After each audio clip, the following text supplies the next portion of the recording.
नमस्कार welcome to my YouTube channel dear my brother and sister मु लोकनाथ मु आपणों नहीं आसी सजना छुई आलू बिलाती तरकारी।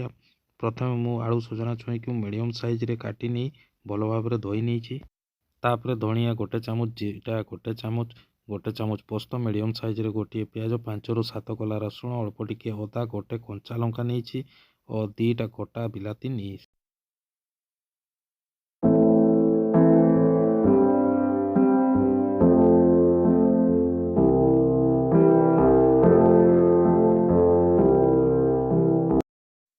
प्रथमे कड़ाई को गरम करवा गरम हो सारा पर टिके 2 चामच सरसों तेल मु ऐड करुच्ची एवं कटा पियाज एड करवा।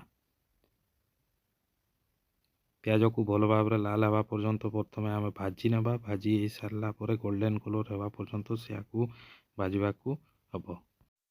पियाज भल भाव भाजी सारे से आम बटा जाइथिबा पेस्ट को आम से ऐड कर नबा। पेस्ट को भल भाव आम मीडियम फ्लेम रे सेगा को भाजी नबा भल भाव। पेस्ट प्रथम भल भाव भाजी सारे से आम अल्प किसी गोटे चामच लंका गुड़ नबा और गोटे चामच हलदी गुंड से ऐड करवा।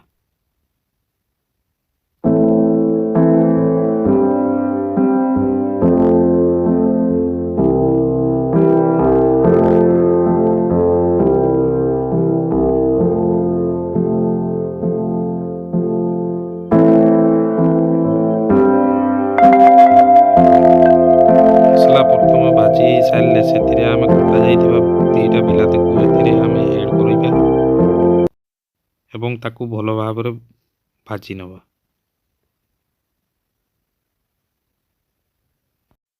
यह थिला आमर देसी स्टाइल रो तरकारी। काकू भल भी लगी पारे काकू पसंद भी लगी पारे एवं काकू खराब भी लगी थाई पारे। एथिरे मु अल्प टिके पानी ऐड कर नैछि एवं एथिरे बिलाती को सिझिबा पय अल्प टिके हाफ चामच रो लुण एथिरे मु ऐड कर नैछि।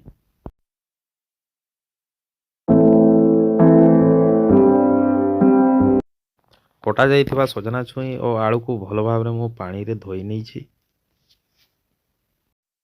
धोई सजना छुई आलू को एथिरे आम ऐड करवा।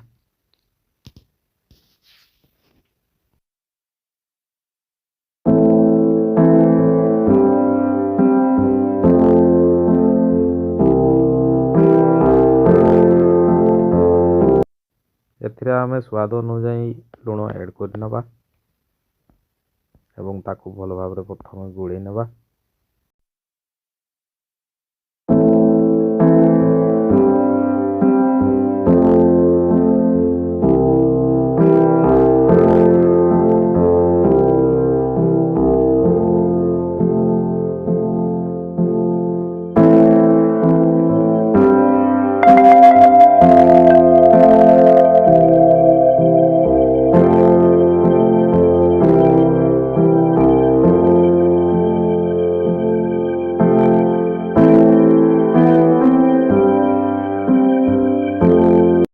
मसला गुड़िक भल भाव फेंटी सारा पर से आम अल्प 2 कप लेखाएं एमती पानी आम ऐड करनबा एवं या हाई फ्लेम रे भल भाव या सिझेबा।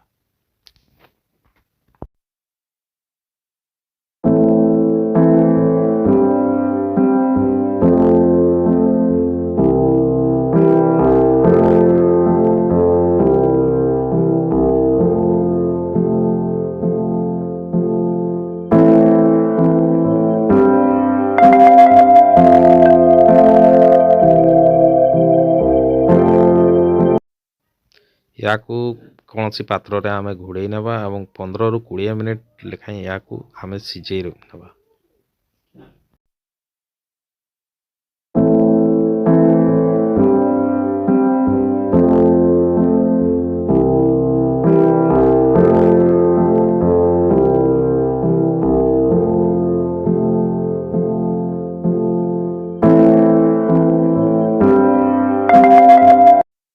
यह अति सहज आउ इजी उपाय होता है ये तरकारी बनैबा एवं या भात सांगरे आउ रुटी सांगरे खाई पारिबे।